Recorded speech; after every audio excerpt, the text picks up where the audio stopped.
जिस तरीके का उदयनिधि का कल बयान निकल कर आया और अब उनका ये कहना है कि मैं अपने बयान पर अडिग हूं और किसी को अगर कार्रवाई भी करना है तो करे, मैं पीछे नहीं। देखिए, कोर्ट की कार्रवाई तो चलती रहती है, एक सतत प्रक्रिया है। लोग जो भी सनातन धर्म को मानने वाले हैं, हिंदू धर्म को मानने वाले हैं, कोर्ट जाएंगे, निश्चित तौर पर जाएंगे, एफआईआर भी होगा और उसकी जो परिणति होगी वो तो लंबी होगी।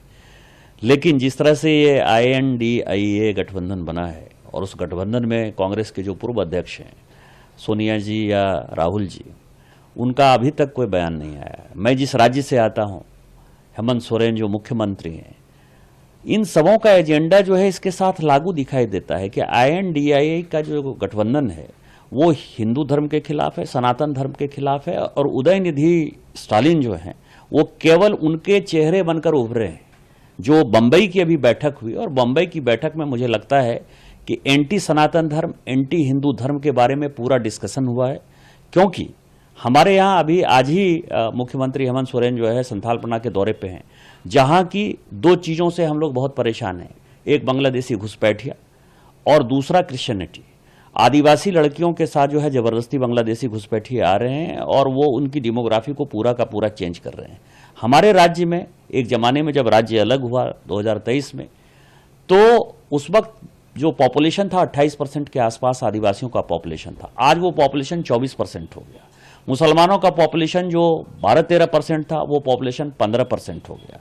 और ऊपर से जो क्रिश्चियन मिशनरी है ये सब काम करती है। तो ये इनका एजेंडा है देश तोड़ने का।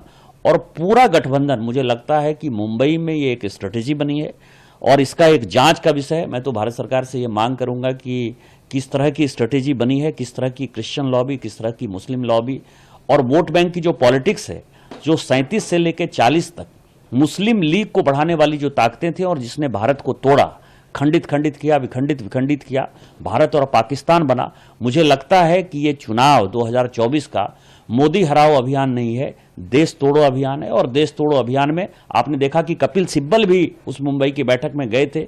और जो कॉन्स्टिट्यूशन बेंच का अभी जो मामला चल रहा है सुप्रीम कोर्ट में, यदि आपने देखा होगा तो उसमें उसने रेफरेंडम की बात की है। उन्होंने तो यहां तक कहा है कि कई एक ऐसे राज्य हैं जिनका विलय जो है भारत में वही गलत है।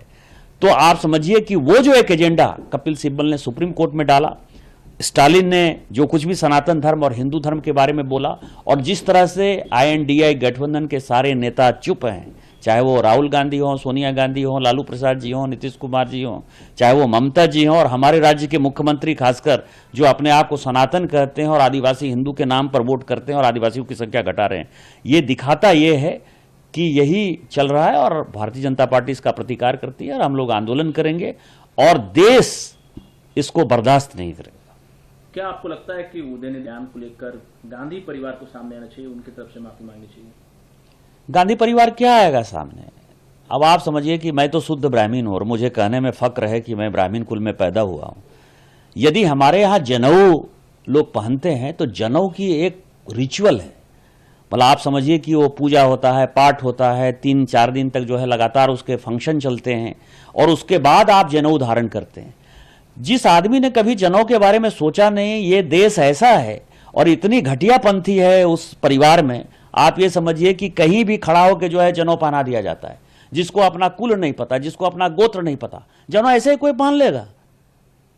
तो जो आदमी को न हिंदू धर्म के बारे में पता, सनातन धर्म के बारे में पता, और इटली से जो है गाइडेड होके यदि कोई फोर्सेस, आपको पता है कि उनके पिताजी के सामने ही पोप यहाँ आए और जिस तरह से सिचुएशन उन्होंने आगे बढ़ाया है, उससे आप क्या कल्पना कर सकते हैं? तो वो कोई ये साजिश है, ये देश को तोड़ने की साजिश है। देश के तोड़ने की साजिश में ये पूरा गठबंधन शामिल है और उदयनिधि उसके एक पात्र हैं। और मैं इसीलिए भारत सरकार से मांग करता हूं कि मुंबई में अधिवेशन में जो इन लोगों का गठबंधन का जो बैठक हुआ, उसमें ये एजेंडा किस तरह से आगे बढ़ाने की बात हुई है, इसकी जांच होनी चाहिए और ये देश के सामने लाना चाहिए।